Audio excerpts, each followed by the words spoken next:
마태복음 5장 13절입니다. 마태복음 5장 13절 우리 한 목소리로 같이 읽겠습니다. 같이 읽습니다. 시작. 너희는 세상의 소금이니 소금이 만일 그 맛을 잃으면 무엇으로 짜게 하리요? 후에는 아무 쓸데없어 다만 밖에 버려져 사람에게 밟힐 뿐이니라. 아멘. 오늘은 너희는 세상의 소금이다. 너희는 세상의 소금이다 라는 제목으로 함께 하나님의 말씀 나누겠습니다. 하나님께서 우리를 향한 소원이 있고 기대가 있습니다. 그게 뭘까요? 하나님께서 나한테 뭘 원하실까? 하나님께서 우리한테 원하시는 게 너는 뭐 부자가 되라, 너는 뭐 판사가 되라, 너는 의사가 되라, 이걸 원하실까요? 하나님께서 너는 이런 남편과 만나서 결혼해서 살아라, 이런 아내와 만나서 결혼해서 살아라, 이런 걸 원하실까요? 하나님께 여쭤보면 하나님께서 그러실 겁니다. I don't care. 근데 이 얘기는 항상 하실 거예요. 어느 자리에 있든지 어느 순간에 있든지 최고의 사람이 되어라. 믿음은 뭡니까? 믿음이 뭡니까? 어느 자리에 있든지 그 자리에서 최고의 모습으로 살아가게 하는 게 믿음이에요. 가난할 때든지 부유할 때든지 또 내가 몸이 아플 때든지 건강할 때든지 혼자 있을 때든지 여러 사람 같이 있을 때든지 상관없어요. 믿음은 어느 자리에서든 최고의 사람으로 살아가게 한다. 그게 믿음이다. 우리에게 있는 게 뭐가 있습니까? 돈 없잖아요. 별로 없죠. 워낙 가진 게 없어서 저는 돈밖에 없지만 여기서 좀 많이 웃어주셔야 되는데 굉장히 안 웃어주시면 좀 섭섭하죠. 우리가 가지고 있는 많은 것들이 있을 수 있어요. 그런데 자꾸 우리는 어디에 포커스를 맞추냐? 내가 안 가지고 있는 거. 하나님 이거 주세요. 저거 주세요. 그래서 자기 소원에만 포커스를 맞추며 살아가요. 그럼 어떤 결과가 벌어질까요? 삶이 계속 힘들어집니다. 하나님과 상관없는 인생을 살아가거든요. 그러면 내 인생이 좀 달라지고 이제 좀 뭔가 좀 괜찮아져야 되겠다. 좀 내 인생이 좀 피려면 어떻게 해야 될까? 아주 간단합니다. 하나님께서 나에게 뭘 원하시는가? 그거 하나 생각하면 돼요. 하나님의 소원이 나의 소원이 되면 돼요. 하나님의 꿈이 나의 비전이 되면 돼요. 예수님의 성품이 나의 인격이 되면 돼요. 내 힘으로 사는 것이 아니라 성령님의 능력이 나의 능력이 되면 돼요. 그러면 그 출발점이 뭐냐? 이걸 좀 오늘 생각해 보자고요. 하나님께서 나를 향한 소원은 뭘까? 아주 간단합니다. 성경에 명확하고 분명하게 이야기합니다. 너희는 세상의 뭐다? 소금이다. 그리고 너희는 세상의 뭐다? 빛이다. 소금이 되라고 말씀하지 않으셨어요. 빛이 되라고 말씀하지 않으셨어요. 아니, 되면 어떻겠니라고 부탁하지 않으셨어요. 권유하지 않으셨어요. 너희는 뭐다? 세상의 소금이다. 너희는 세상의 빛이다. 그러면 여기서 주의해야 될 게 있어요. 세상의 소금이다라는 것은 우리들이 흩어져서 살아야 되는 존재라는 거예요. 각자 개인적으로. 뭉쳐 살 수 없어요. 계속 모여 살 수 없어요. 쉽게 얘기하면 각계전투 해야 된다는 거예요. 혼자 살아내야 된다는 거예요.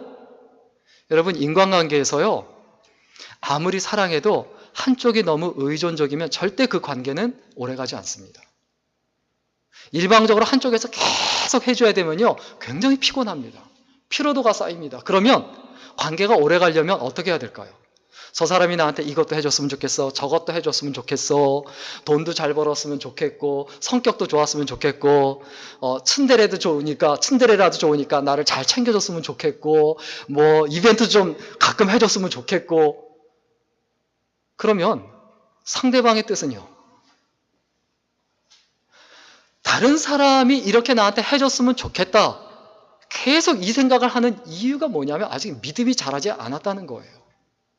예수님이 인격이 된 사람, 예수님이 그 마음속에 있는 사람의 전형적인 특징이 있어요. 다른 사람이 나를 위해서 뭘 해줄까라고 보다는 내가 다른 사람에게 무엇을 해줄까를 고민해요. 그게 성숙한 인격이에요. 교회가 나를 위해서 무엇을 해줄까라기보다는 내가 교회를 위해서 무엇을 할까? 하나님께서 나를 위해서 무엇을 하실까? 내가 기도했으니까, 예배 드렸으니까, 헌금도 드렸으니까 하나님께서 나한테 뭘 해주실까? 이런 생각 안 해요. 내가 하나님 나라를 위해서 뭘 할까? 늘 이 고민을 해요. 그러면 이 고민을 하는 사람은 어떻습니까? 의존적이 되지 않기 때문에 강해져요. 그 삶에 하나님의 역사하세요. 혼자 말씀 묵상하세요? 혼자 기도하세요? 힘들고 어려울 때, 낙담할 때 사람 찾지 않고 혼자서 하나님과 독대하면서 스스로 일어설 수 있으세요? 이게 돼야 돼요. 반드시 돼야 돼요. 내가 힘들고 어려운데 어떻게 할까? 힘드니까 술을 먹고, 술 먹어도 안 되니까 사람 찾고, 사람 찾아도 안 되니까 마약을 하고, 방탕하고, 해결 안 됩니다. 우리 예수 믿는 사람은 하나님과 독대하는 사람이 돼야 돼요. 흩어져서 혼자 나 홀로 설 수 있는 사람이 돼야 돼요. 소금이 뭉쳐있으면 어떻게 됩니까? 짠맛밖에 안 나고 녹지 않아요. 세상 힘들게 만들어요. 음식 맛없게 만들어요. 소금은 흩어져야 돼요. 흩어져 사는 존재예요. 하나님께서 또 우리에게 원하시는 삶, 하나님께서 우리를 규정하신 삶, 두 번째 뭐라고요? 너희는 세상의 빛이다. 빛은 모여 살아야 돼요. 모여야 돼요. 일주일 내내 흩어졌다가 주일날이면 모여야죠. 빛이 흩어져 있으면요, 빛으로서 역할을 못해요. 성냥불 하나는 약하지만 성냥불 같은 작은 거라 할지라도 수십 개, 수만 개가 모이면 굉장히 강력해요. 저와 여러분 아무리 강해봤자요, 세상 못 이깁니다. 모일 수 있어야 돼요. 그리고 하나가 될 수 있어야 돼요. 이게 바로 우리는 모여야 될 숙명을 갖고 태어난 사람들이 바로 예수쟁이다. 이 두 가지 소원, 하나님의 그 소원을 가지고 매일매일 살아야 되는데, 그래서 오늘과 다음 주 두 번에 걸쳐서 좀 생각해 보려고 하는데, 오늘은 먼저 너희는 세상의 소금이다. 이것을 좀 생각해 보려고 합니다. 그러면 각자의 자리에서 흩어져서 살아가잖아요. 주일날 예배 끝나고. 그러면 여기서 문제가 생겨요.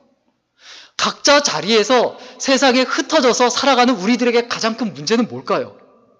일단은 도피주의예요. 뭐냐 하면 그냥 저 사람 죄 많고 저 사람 말하는 게 더럽고 생각하는 게 더러우니까 나 상종 안 하겠다. 그래서 단절하는 거예요. 관계를 끊는 거예요. 그러면 어떤 결과가 벌어집니까? 관계 끊어야 될 사람이 계속 생겨요. 계속 늘어나요. 그러다 보면 산속에 들어가서 혼자 살아야 되고 수도승으로 살아야 되고, 그리고 이단처럼 어떻게 됩니까? 이단들이 모여 살면서 세상은 더럽다, 다른 교회들은 다 더럽다, 다 잘못됐다, 우리들끼리만 뭉쳐 살아야 되겠다. 이게 이단이죠. 이런 도피주의, 이게 문제예요. 그러면 우리가 도피주의로만 살아가냐? 이거하고 아예 반대의 모습이 나타날 수 있어요. 그게 뭐냐면 세속주의예요. 각자의 자리에 흩어져 살면서 이 사람이 예수 믿는 사람인지 아닌지 전혀 모르겠다는 거예요.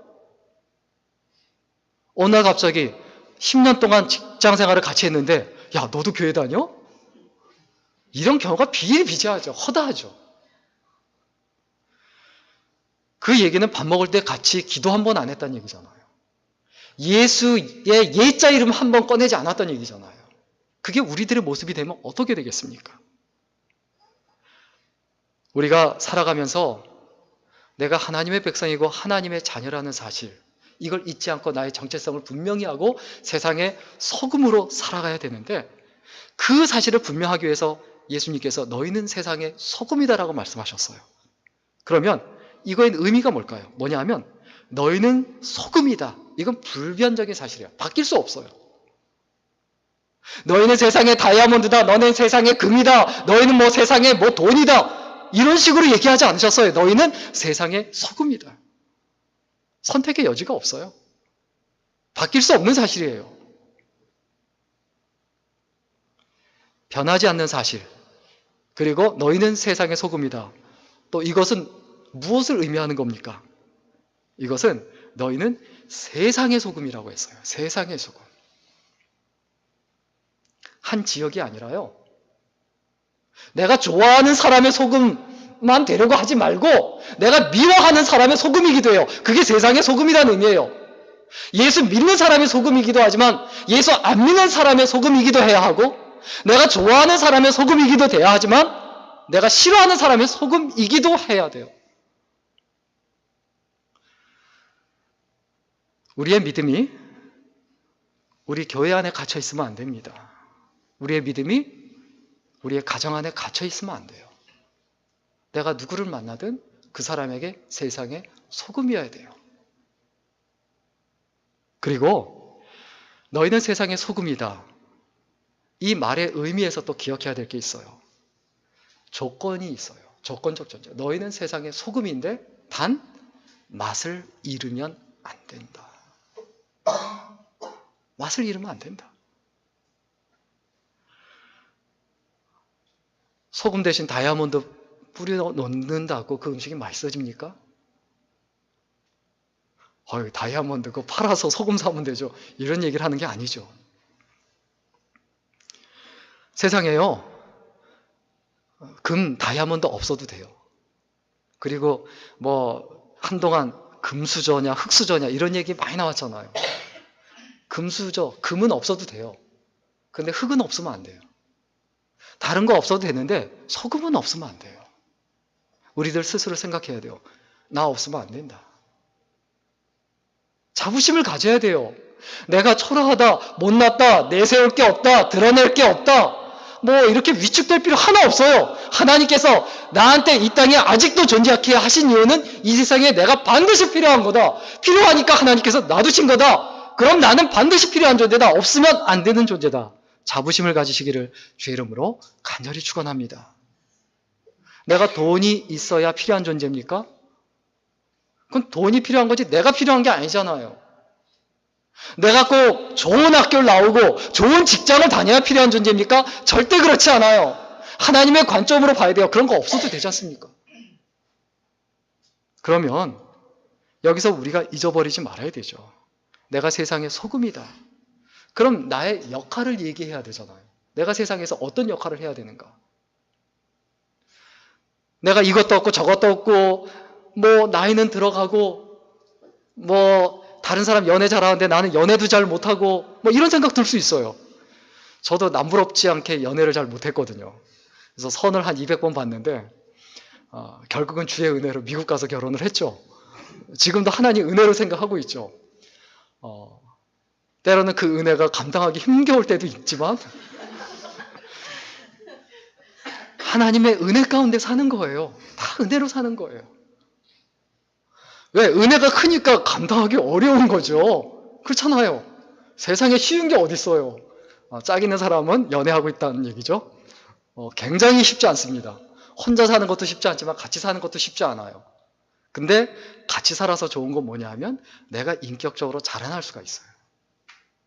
혼자 살면 못 자라나요. 성장하질 못해요. 그리고 내 믿음이 자라나고 있다는 걸 확인을 못해요. 같이 있다 보면 믿음이 자라나면 내가 전에는 이런 정도 상황이면 속이 뒤집히고 내가 막 술 찾고 막 이랬는데 지금은 내가 이 정도 상황이 돼도 평안하네, 괜찮네, 내 믿음이 자라났네. 누굴 통해서 확인하게 됩니까? 가장 가까이 있는 사람, 가장 같이 지내는 사람. 전에는 우리 엄마가 이런 얘기를 하면 화가 났는데 우리 아빠가 이렇게 하면 내가 속이 다 뒤틀렸는데 지금은 괜찮네? 내가 믿음이 꽤 자라났네? 같이 살아야 이게 확인이 돼요. 강아지는 내 성격을 테스트하지 않습니다. 항상 나를 반가워하고 항상 나를 즐거워하고 항상 나를 기뻐하거든요. 우리가 세상의 소금으로 살아가야 합니다. 그 말의 의미는 뭐냐? 세상이 살만 나게 해야 된다는 거예요. 나 때문에요. 다른 사람들이 살만 난다. 네가 있으니까 분위기 너무 좋다. 네가 있으니까 너무 행복하다. 네가 있으니까 좀 썰렁했는데 마음이 어려웠는데 평안하다. 이런 고백과 말을 들어야 돼요. 이 말을 못 듣는다. 뭘 의미할까요? 죄송하지만 아직 믿음이 덜 자란 겁니다.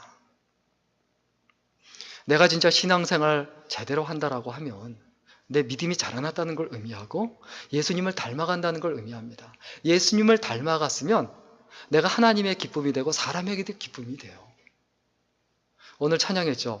나 주님의 기쁨 되기 원하네. 그러면 그 찬양하고 있으면 뒤에 있는 사람들이 뭐라고 할까요? 뻥치시네. 네가 무슨 주님의 기쁨 되길 원해. 네 마음대로 살면서. 주님 보고 항상 네 기쁨이 되어달라고 하면서. 여러분, 오늘날 누구 때문에 살만한 세상이세요? 요즘은 자꾸 스포츠 기사를 검색하게 돼요. 손흥민 골 넣었냐라는 이런 거. 오늘 아마 축구를 하는 것 같은데 오늘 골 넣을까? 근데 우리가 가까이 있는 사람에게 손흥민만한 기쁨도 못 된다라고 하면 이거 뭐 안타까운 삶이죠.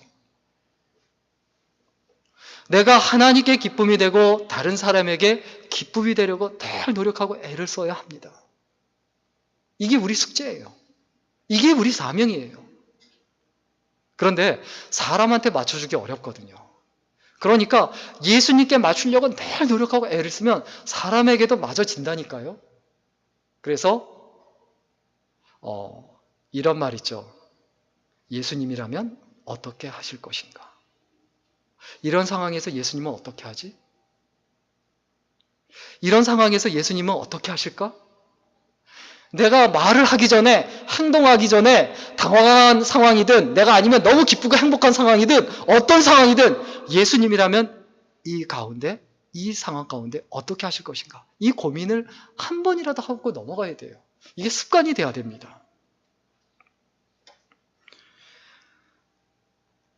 소금이 짠맛을 잃지 않았어요. 그러면 소금이 정말 살맛이 나게 하고 음식 맛이 나게 하듯 소금이 음식 맛이 나게 하듯 우리가 살맛 나는 세상, 살맛 나는 교회, 살맛 나는 가정, 살맛 나는 직장이 되게 하려면 어떻게 해야 되는가? 중용이라는 게 있어야 돼요. 적절히 때와 정도를 알아야 돼요.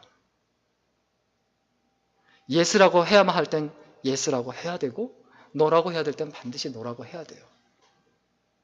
습관적으로 노라고 말하는 사람이 있습니다. 습관적으로 비판만 하고 비난만 하는 사람이 있습니다. 적당하다라는 것, 적당주의로 사는 것과 달라요. 이 적당과 적당주의는 굉장히 달라요. 적당주의는 모든 게 적당이에요. 대충이에요. 그러나 적당은 알맞게, 선하게 그렇게 살아간다는 것을 의미하죠. 적당이 아니라는 것은 소금이 뭉쳐있는 거예요. 그리고 너희는 세상의 소금이다. 또 살맛 나는 세상이 되려면 어떻게 해야 되는가? 평범해야 돼요. 쉽게 구할 수 있어야 돼요.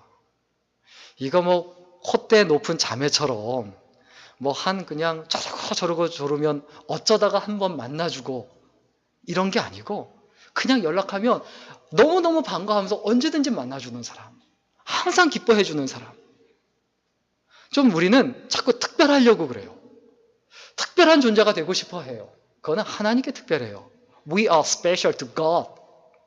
하나님께 특별해요. 그러나 사람에게 너무 특별해지려고 하지 마세요.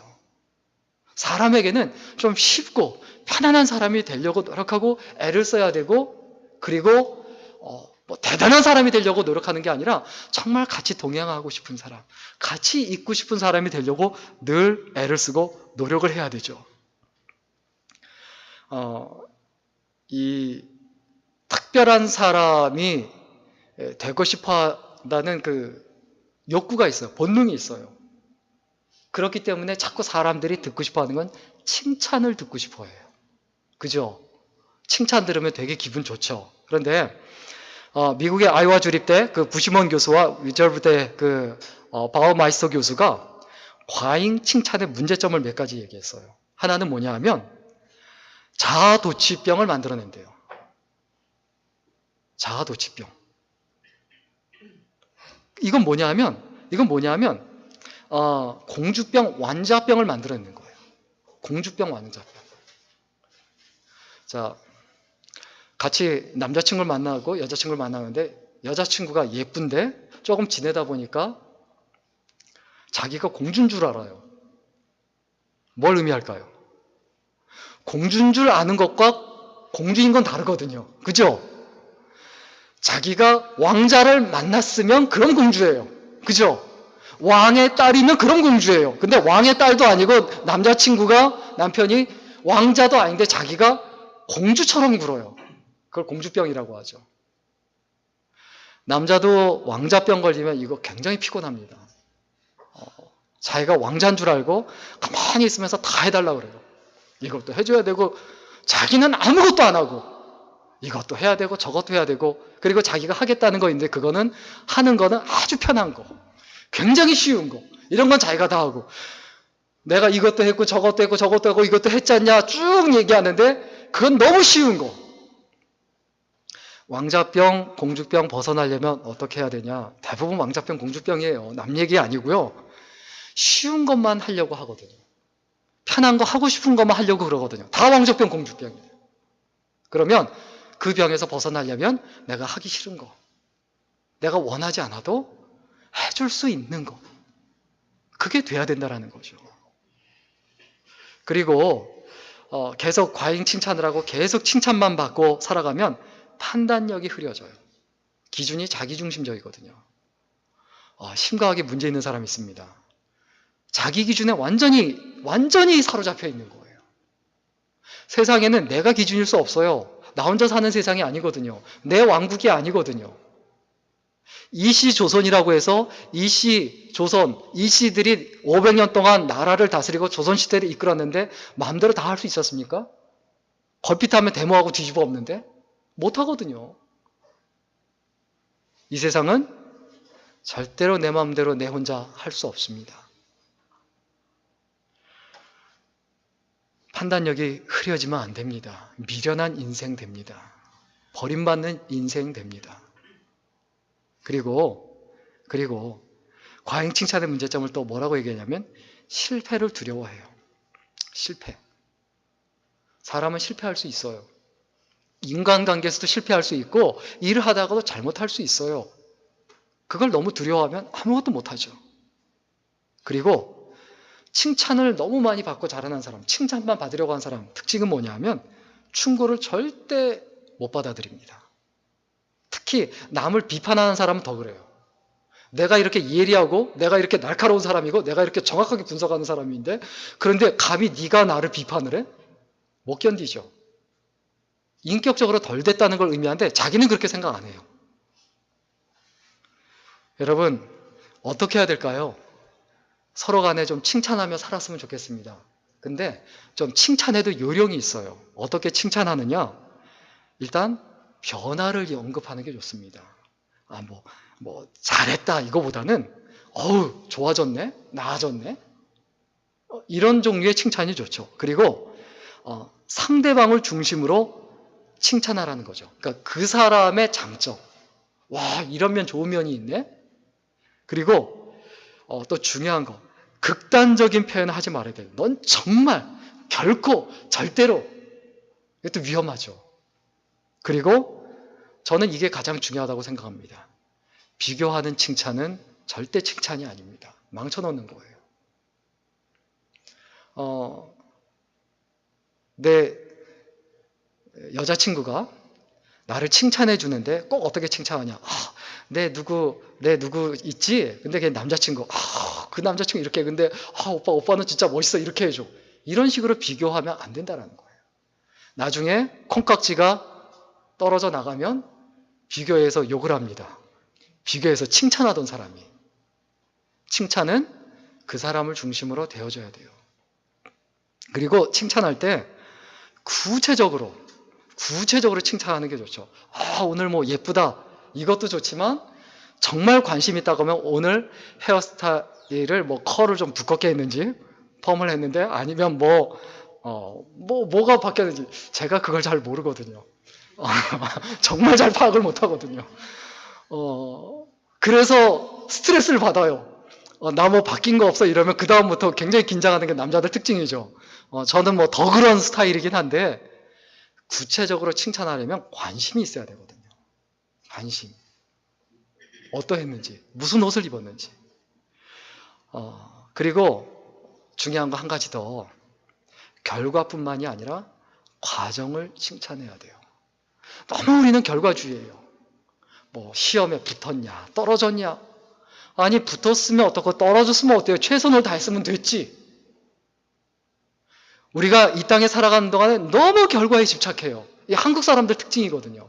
그러나 열심히 노력한 것, 지금까지 믿음 생활하려고 노력하고 애를 썼던 것, 이런 것들을 칭찬해 줄 수 있어야 되죠.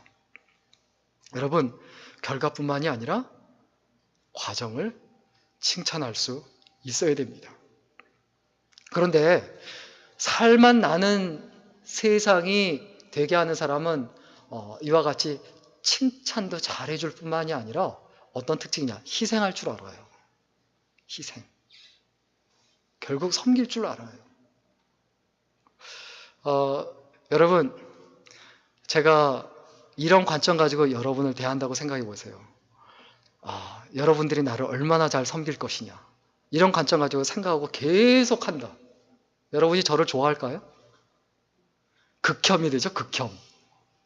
그쵸? 똑같습니다. 우리가 생각해야 될 게 있어요. 나를 생각할 때 다른 사람이 어떤 이미지로 떠올릴까? 저는 그랬으면 좋겠어요. 밥 잘 사주는 사람. 저는 다른 거는 벌벌 떨며 아끼지만 밥 사는 건 안 아낍니다.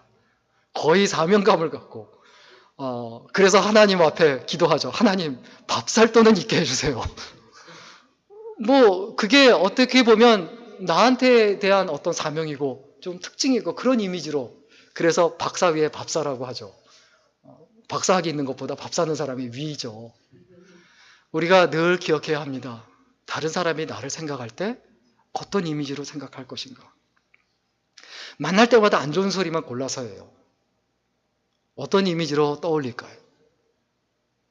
어떻게 평가할까요? 우리는 갖고 있는 무기 중에, 힘 중에 가장 큰 힘과 무기가 뭐냐면 희생이에요. 희생하는 사람을 이길 수 없어요. 교회에서 누가 가장 귀한 존재가 되느냐? 결국 희생하는 사람이에요. 나한테 가장 귀한 사람이 누구냐? 결국 희생한 분이에요. 저는 저희 어머니가 올해 89세신데 나이가 들어가실수록 점점 더 귀하고 마음이 애리고 아파요. 왜 그럴까요? 나를 위해 희생하셨기 때문에. 내가 진짜 철이 들었다라고 하면, 신앙적으로 철이 들었다고 하면 예수님의 그 십자가의 고난과 그 고통과 그 괴로움, 이걸 내가 알고 기억하거든요. 그래서 점점점 철이 들어가죠. 우리는 우리 자신의 중요성을 잃어버리지 말아야 합니다. 그런데 나의 중요성, 나의 중요함은 내가 희생할 때 드러납니다. 내가 즐기고 누릴 때 그 자리에서 귀한 게 아니라 내가 그 자리에서 희생할 때 귀한 존재로 드러나게 돼 있어요. 굉장히 큰 대형교회에서 가만히 앉아 있으면 모든 걸 다 해줘요. 다 해주는 이유가 뭡니까? 다 해주는 이유가 뭘까요? 당신도 나처럼 되십시오라는 의미거든요. 그쵸? 그거 오래 못 가요. 오래 가면 안 돼요. 당신도 나처럼 섬기십시오. 그래서 다 해주는 거거든요. 그런데 1년이 지나고 5년이 지나고 10년이 지나도 똑같이 해요. 절대로 반가운 존재 아닙니다. 착각하지 마세요. 모든 관계에서 마찬가지예요. 우리들의 삶에서 나의 이기적인 마음과 태도가 결국 공동체에 악영향을 끼치기도 하겠지만 내 인생 자체가 하찮은 인생, 수준 낮은 인생, 질 떨어지는 인생이 된다는 것을 의미합니다. 18세기 프랑스 혁명 전쟁 중에 나폴레옹이 이끄는 부대 한 병사가 오른팔에 총탄을 맞고 수술을 받게 됐습니다. 그런데 군의관이 와서 정말 조심스럽게 이야기합니다. 안타깝지만 당신 팔을 잘라내야 되겠습니다. 당신 팔을 이제 잃어버리게 된 것 같습니다. 잃어버려야 될 것 같습니다. 그때 그 병사가 뭐라고 말하냐면 나는 팔을 잃어버린 것이 아니라 내 사랑하는 조국에 바친 겁니다. 관점이 완전히 다르잖아요. 결국 나폴레옹의 그 군대가 승승장구할 수 있는 이유가 뭐였냐? 거기에 있었다는 거예요. 그 사상과 그 마인드에 있었다는 거예요. 교회가 진짜 강력할 수 있는 이유가 뭡니까? 희생이거든요. 어떤 사람이 많을 때 그 교회가 맛이 있습니까? 희생하는 사람이 많을 때예요. 아무것도 안 하고 가만히 앉아있는 사람만 그득한 교회, 피곤합니다. 오늘날 사회가 피로사회라고 하죠. 자기중심적이고 자기밖에 모르고. 그런데 교회가 피로교회가 되면 안 되죠. 그리고 우리가 이 세상에 살 맛이 나게 해야 될 뿐만이 아니라 내가 세상의 소금이란 얘기는 부패하지 않게 정미려 역할을 할 뿐만이 아니라 방부제 역할을 해야 돼요. 방부제. 썩지 않게. 다른 사람들에게 기준이 돼야 돼요. 교회 생활은 저 사람같이 해야 돼.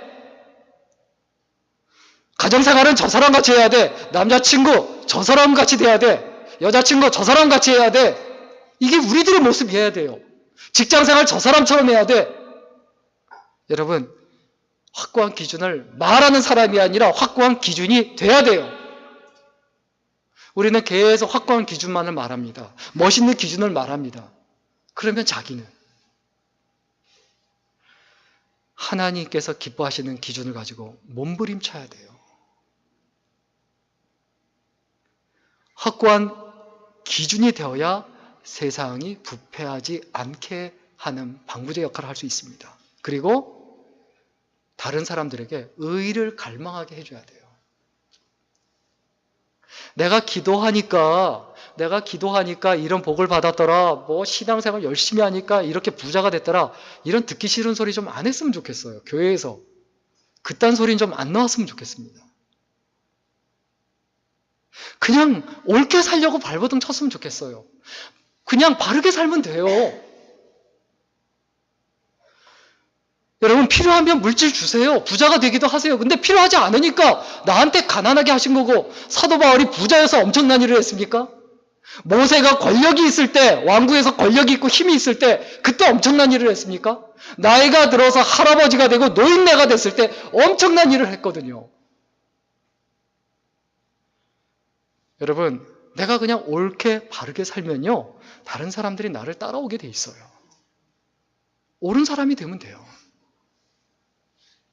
따라서 이것은 무엇을 의미합니까? 도덕성의 최후의 보루가 되어야 돼요. 그 얘기는 내가 저런 사람도 있는데 내가 부끄러워서 이런 짓은 못하겠다. 그런 최후의 보루가 돼야 되죠. 어느 사회든 종교인이 도덕성의 최후의 보루가 돼야 되는데 한국 사회가 어떻습니까? 성직자라는 분들이 도덕성의 최후의 보루입니까? 이게 너무 가슴 아픈 현실이에요. 그러면 그걸 욕하기보다 이제부터 어떻게 해야 됩니까? 나라도 옳게 살자. 나라도 바르게 살자.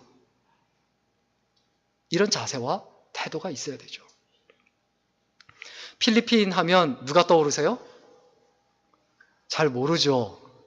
한국 하면 해외에서 유명한 분이 누군지 아세요? 김정은. 우리 정은 자매지만 미안해요. 순간적으로. 예. 근데 너무 예쁜 이름이고 멋있는 이름인데, 어떻게 한국 하면 떠오르는 이름이 김정은, 김일성, 뭐 그렇게 되죠. 근데 인도 하면 떠오르는 인물 누구죠? 마하트마 간디잖아요. 근데 세계 어느 나라 사람도 한국 하면 떠오르는 인물을 몰라요. 안타깝죠. 근데 필리핀 하면 이분, 그 막사이사이, 이 분이 굉장히 유명한 분이에요. 이분이 이제 비행기 추락으로 세상을 떠납니다. 그래서 록펠러 재단에서 자금을 출연을 해서 막사이사이 상을 제정을 합니다. 그래서 1년 동안 정말 이때를 위해서 정말 귀하고 소중하게 살아가는 분들을 이분의 이름으로 시상을 하죠. 그런데 이분이 정말 유명해진 이유가 있는데, 이분의 슬로건이 뭐냐면 정직이에요. 어떻게 살고 싶냐? 부자로 살고 싶다? 뭐 이런 직업 갖고 싶다? 그런 얘기 없어요. 정직하게 살고 싶다. 다른 건 난 다 필요 없다. 이분의 그 슬로건이고 모토고 인생에서 가장 중요한 부분으로 여겼어요. 그런데 그 친척이 건설 사업에 입찰이 됐습니다. 그래서 그것을 보고받고 알고서는 친척이란 이유로 그걸 취소시켜 버렸어. 근데 밑에 있는 사람들이 자료를 다 가지고 와서 이거 보십시오. 정확하게 입찰을 해서 정확한 경쟁으로, 대통령께서도 모르셨지 않습니까? 정확한 경쟁을 통해서 입찰이 된 겁니다. 이걸 취소시키는 건 부당합니다. 이렇게 항의하고 따졌어요. 그때 막사이 사이가 이렇게 이야기합니다. 자네와 내가 아무리 정직해도 국민은 이것을 정확하게 볼 수 없다. 우리가 정직한 것으로만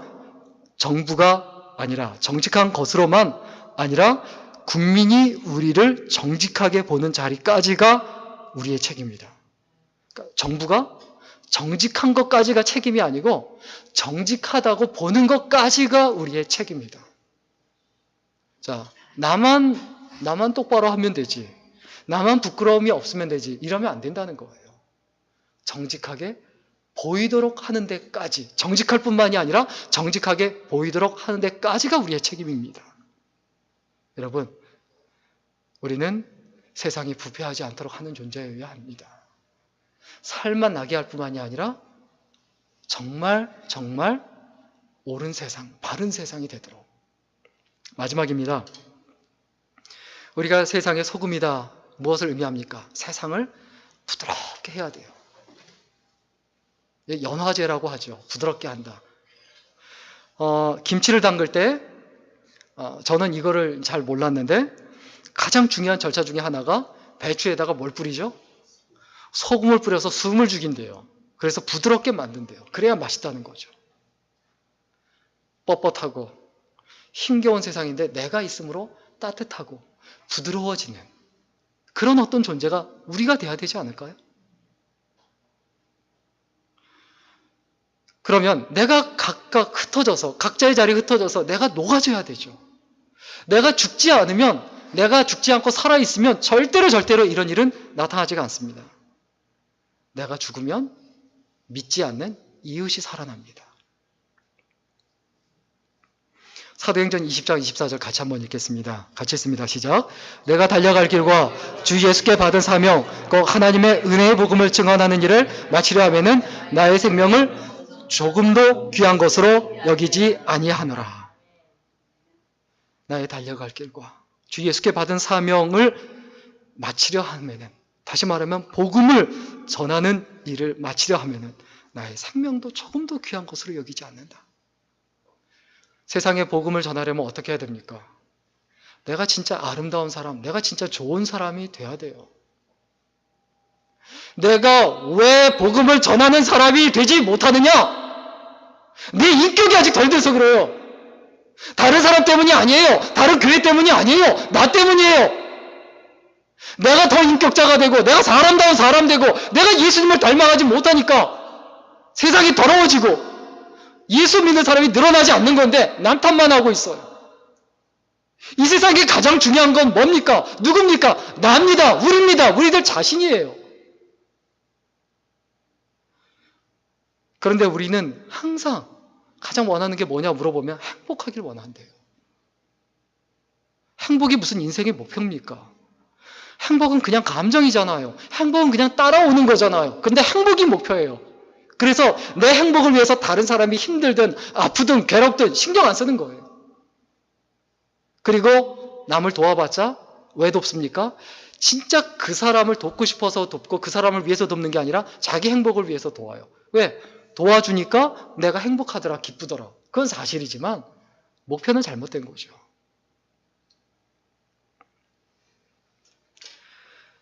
토니 캠펄러라는 미국 침례교회 목사님이면서 또 사회학과 교수를 지낸 사회학자입니다. 저도 개인적으로 이분을 참 좋아하는데 이 토니 캠펄러 목사님이 강의하며 좀 이렇게 좀 비속어를 좀 썼대요. 그때 좀 이렇게 그 강의를 듣던 사람들이 교회에서 그런 비속어를 쓰면 됩니까? 하고 따지더래요. 그래서 캠펄러 목사님이 그 말을 가만히 듣고 있다가 정말 화를 내야 할 사회의 구조적인 악에는 침묵하면서 내가 말한 비속어 요 정도에 그렇게 화를 냅니까? 어디에 정말 화를 내야 합니까? 여러분, 화날 때 많으시죠? 언제 화나세요? 언제 화나세요? 이게 심각한 문제예요. 이분의 저서 중에 회복이란 책이 있는데 이런 이야기가 있습니다. 그냥 읽어드릴게요. 어릴 적에 이탈리아에서 미국으로 건너온 아버지는 여름날 저녁이면 밭에서 콩을 주우셨다. 농부들은 수확하다가 흘린 콩을 마저 줍지 않고 가난한 사람들이 주워 노상에 팔도록 놔뒀다. 미국의 그 청교도 정신, 구약의 정신이 있거든요. 콩을 다, 또 이삭을 다 주워가지 않고 일부러 남겨서 가난한 사람 먹도록 일부러 빼놓거든요. 덕분에 아버지는 주중에 몇 푼이라도 더 벌 수 있었다. 하루는 아버지가 콩을 줍다가 고개를 들어보니 농장 저 끝에서 몸집이 산만한 흑인들이 정강석화와 같은 솜씨로 콩을 주우며 다가오고 있었다. 무섭죠? 이만한 흑인들이 우르르 그냥 콩을 막 주스면서 오니까 자기는 주술 게 없잖아요. 그럼 굶어야 되잖아요. 가족들이 굶어야 되잖아요. 콩 줍는 솜씨가 어찌나 빠르고 능숙하던지 주변의 콩이 바닥나는 건 시간 문제였다. 낙심한 아버지는 빈통위에 털썩 주저앉아 성큼성큼 다가오는 한 흑인을 멍하니 바라만 봤다. 그런데 그 흑인은 아버지의 코앞까지 다가와 해맑은 미소를 짓더니 놀랍게도 자신의 콩 담는 통을 벌쩍 들어 아버지의 통에 쏟아부었다. 그리고 여전히 환한 미소를 머금은 채 말했다.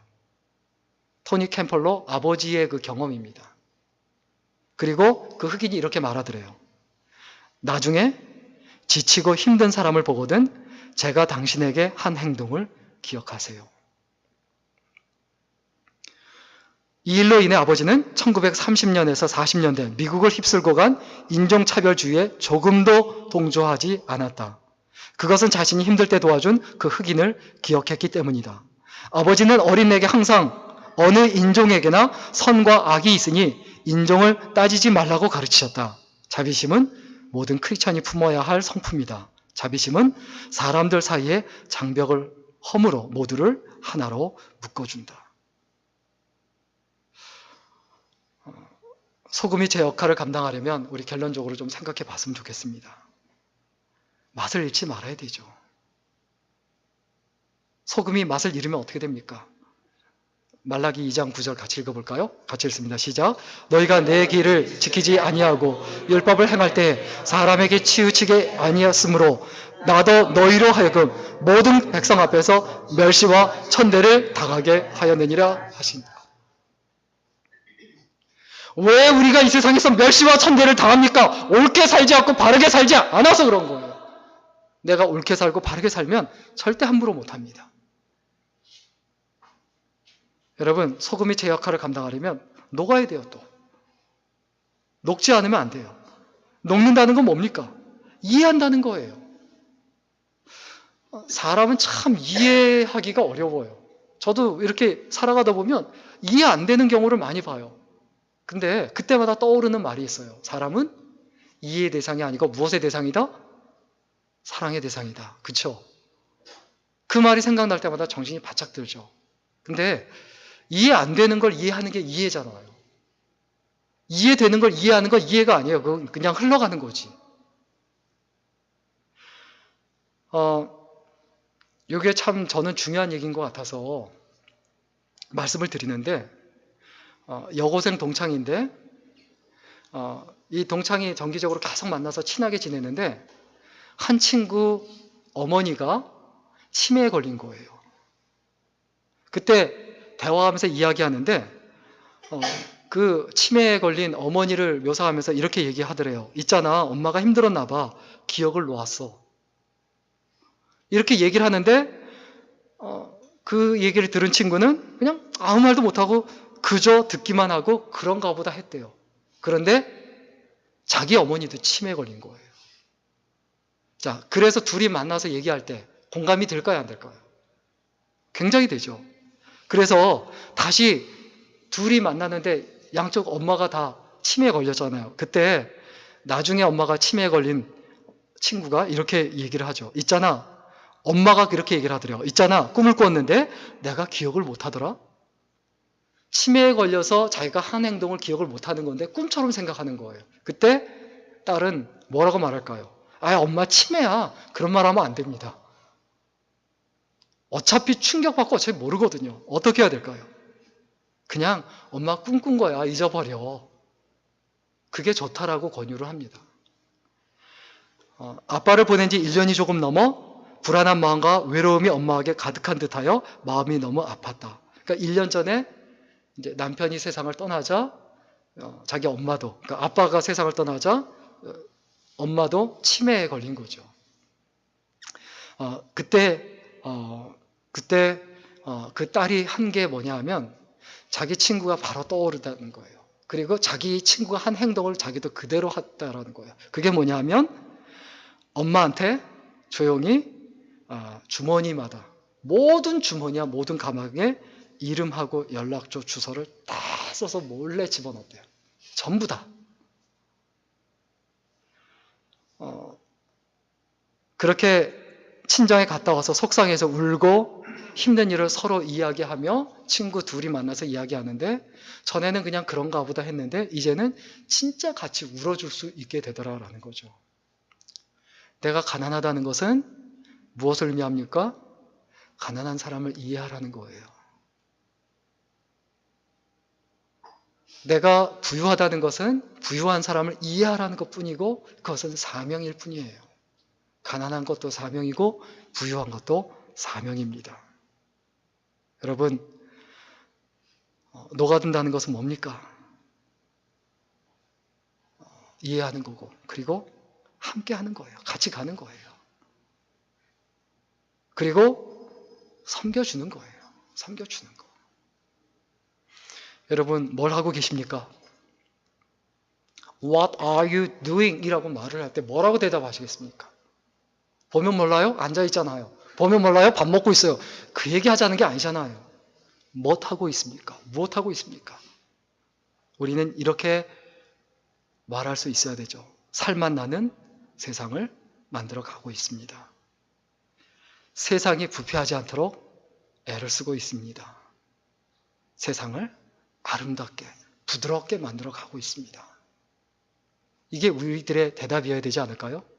여러분, 이런 대답을 할 수 있도록, 또 이런 어떤 너희는 세상의 소금이다라는 그 선언에 부끄럽지 않도록 매일매일 선하고 아름답게 최선을 다해서 살아가는 귀한 인생이 될 수 있기를 주의 이름으로 간절히 축원합니다. 기도하겠습니다.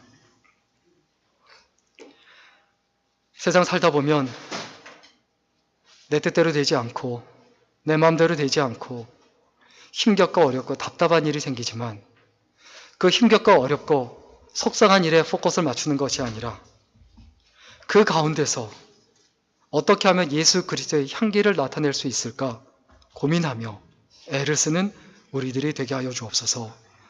그래서 하나님 앞에 섰을 때 잘했다, 칭찬받고 인정받는 우리들의 생애가 되게 하여 주옵소서. 감사드리며 예수님의 이름으로 기도드렸습니다. 아멘.